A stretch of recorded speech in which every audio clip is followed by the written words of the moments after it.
y'all gotta feel me. Hopefully y'all gotta.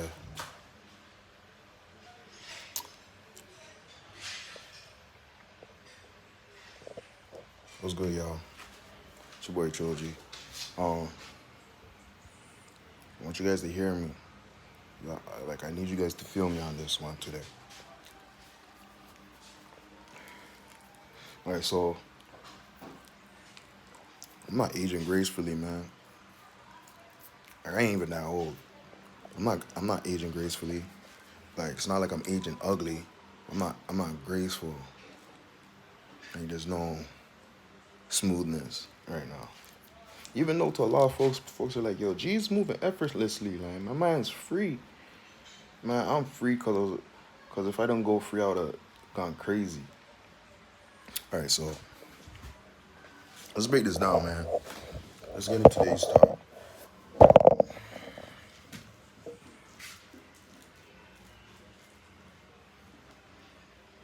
Money is not the point of today's conversation, but it's gonna be involved. It's gonna be involved.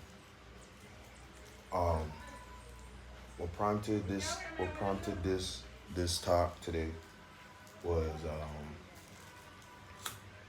reality that yo man, we have an opportunity, like we're resetting, like we're going into an age that's gonna be decentralized, but it's gonna be the centralized powers that are gonna dictate the culture. They're not gonna hold the power necessarily, but they're gonna dictate the culture in itself. That's gonna be a form of power. But also the old fathers of culture, like black community, whatever. We're gonna have our own way of allowing our culture to boom. So like, anyways. So I'm not aging gracefully, bro. Like at this point, I should be ecstatic for the ability to jump into this new world and this new wave. But fam, like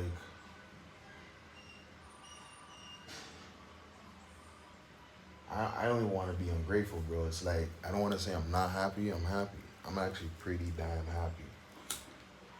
But I'm not satisfied. You know what I'm saying? Like, and I guess like life is not a thing where you just become satisfied. You eat a food and you become satisfied because you're gonna get hungry again later. Um, but that's not even my issue. My issue is I'm eating the food and I'm not even getting the moment of satisfaction. As soon as I eat the food, I get indigestion. I want to throw up. I want to vomit. You get what I'm saying? It's not like should get to exacts, but I ain't gonna be. I don't know if I could be exact in this situation because I thought I was gonna come and make a video about COVID. Like when I was balling up this spliff, I was like, I'm gonna come and talk to these guys about COVID and the fact that we went too far discussing about vaccines at this point. We should have been talking about virus theory, germ theory versus terrain theory. We should have been having that conversation, because if it's truly about viral or virus theory, why couldn't and why didn't we ever have vaccines for AIDS? You know what I mean? That's a virus. Oh, now we don't have a vaccine for AIDS. HIV. If we're gonna be like, technically correct. But we have like all these vaccines out of nowhere.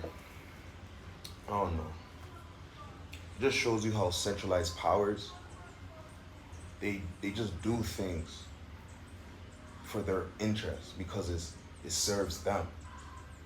The centralized power would have to move with accuracy and logic because it's too transparent. You'd be like, yeah, we're gonna make vaccines for this one, but what happened to the vaccines for those ones? Like honestly, you know what I'm saying? Like think about how we deal with AIDS, cancer, and all these things. We deal with AIDS actually very similar to how we deal with cancer.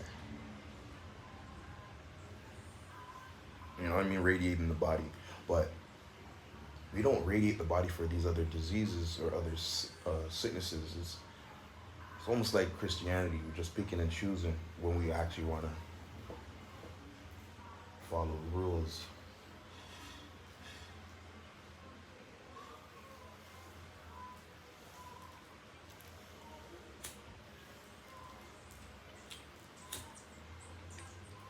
Anyways, yeah, I'm not aging gracefully at this point. I need to tap into that. Like, certain things I had disciplined as a young man. I let certain things in life come and undiscipline me. Like, come and like knock me down.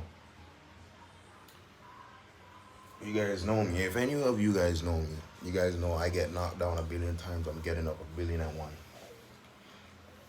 But it's not about that. It's about the energy. Like you can get up.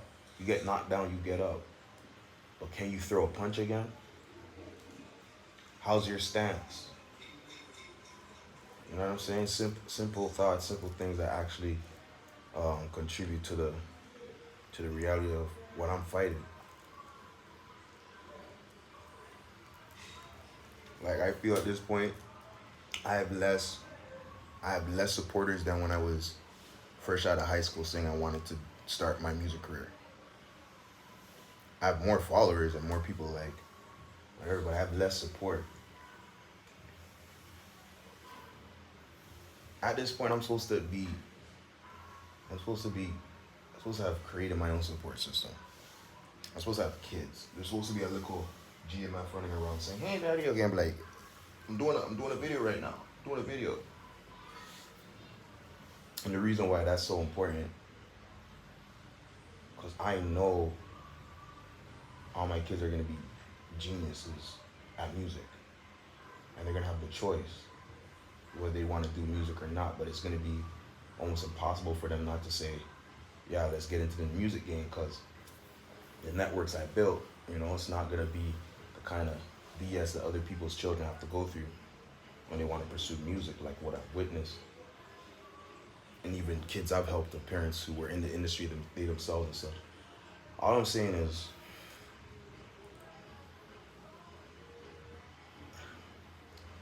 yeah, I want to get on with life. I want to get on with life. I want to get on with life.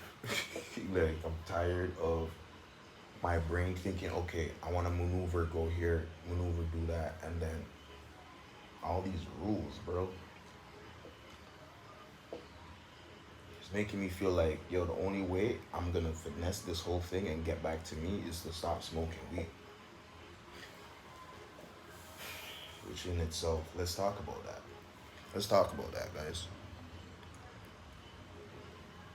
Weed keeps me calm. But it's when I'm agitated, easily angered, easily pissed off, in my ADD mode, excited and thing, that I actually like resonate the best in terms of my value to the world. That's when I made great music regardless. But that's when I know I've been in that moment and those moments resonated. So since I've been smoking weed, I've just been how can I best say it? Because weed has not inhibited my abilities. I've just been so logical because I'm slowed down, like I'm thinking about everything. I'm making every decision logically, calculated. But life is not that. Like, life is not that. I didn't calculate how much weed I'm pulling. I ain't calculating like, okay, you're gonna drop this much, this. But that's how I think. You're gonna eat this much. You're gonna spend this much. You're gonna walk that far. You're gonna drink that. Like, everything in my mind is so exact. It drives me nuts.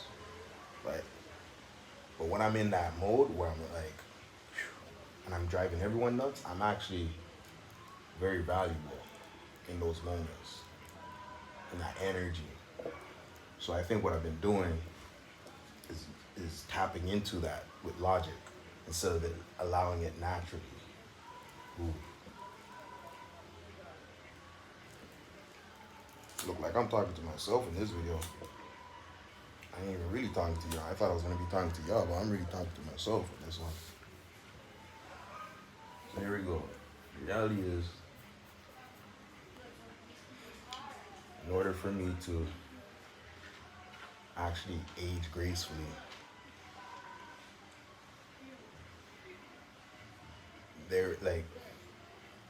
I have my studio still from when I was young. I could age gracefully because I'd be like, look at all that work, look what all that work has done all those years.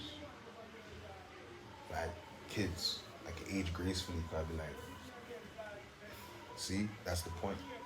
I'm older because I created that. Right now I'm older and I'm like, what do I have?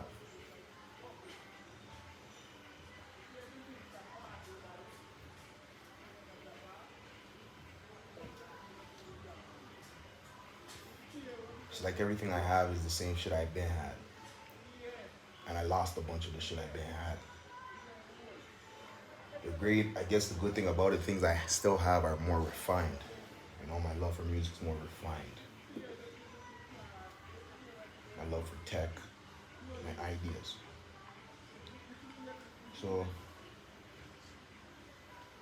I'm not gonna waste all my creative energy be sitting in this mode. But I just had to let that be known. Aging gracefully is something that could only happen when you can look back at life and see that you accomplished this and accomplished that, and see what those accomplishments are doing for the world. I've accomplished certain things in music, but it doesn't truly resonate to me back about how those accomplishments have affected the world, especially when no one give me praise for creating trap soul. So no one actually like agrees that I invented trap soul. And it's almost like everybody not agreeing so much is making me believe that I didn't do it.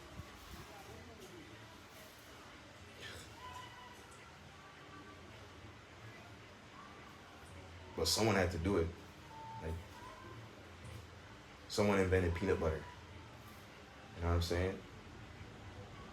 Maybe other people also invented it, not knowing the original person who did, but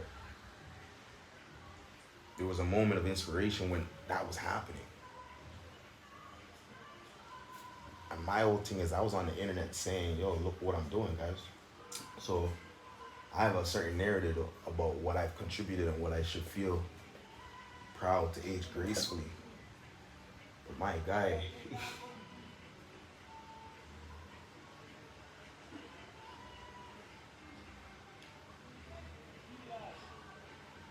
like I just feel like I just get used.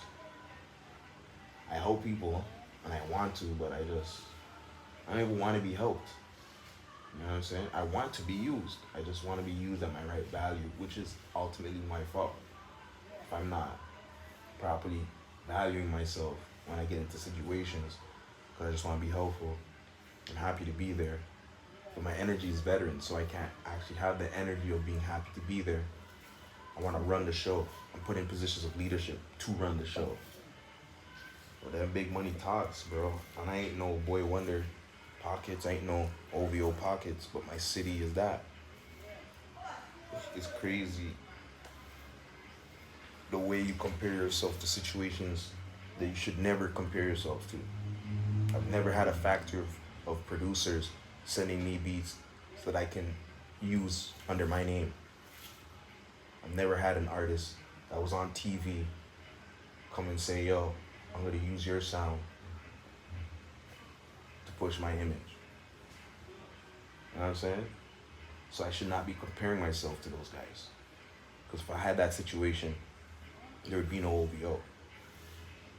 If Drake found me, there would be no D10 and Boy Wonder. I'm not gonna say he would have left those mans, but when Page stopped working with those mans, he came and worked with me. You know what I'm saying? And when I met him, he already knew who I was.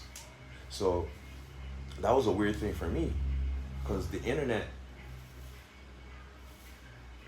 is such a big thing right now, but it was such a big thing back then. So how me posting stuff to the internet have folks in Toronto know about me? I didn't get it. But at the same time, I knew about them.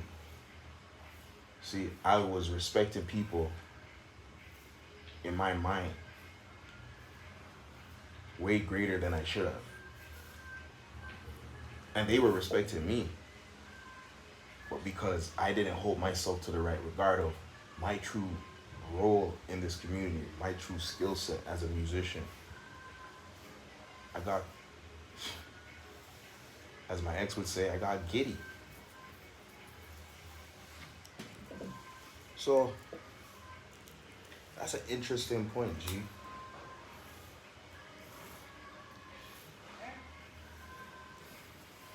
If you have valued what you were contributing to the internet, in terms of not coming back years later and saying, yo, look what I did on the internet.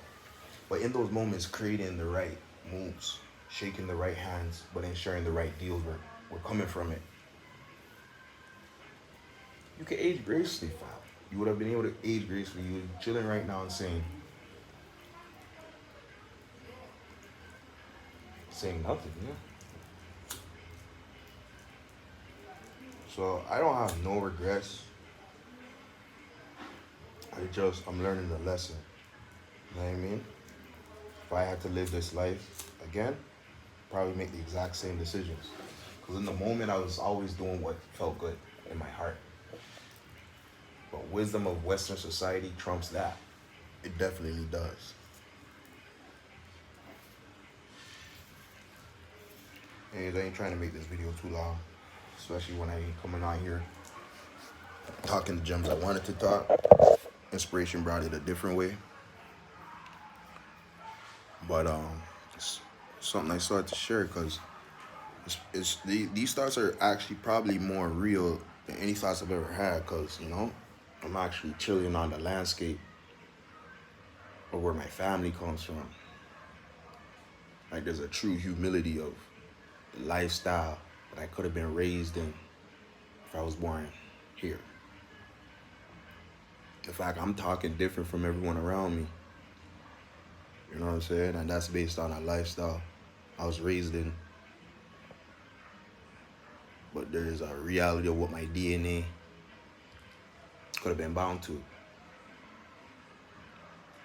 It's just a whole interesting thing. Just a whole interesting thing. There's a bunch to think about.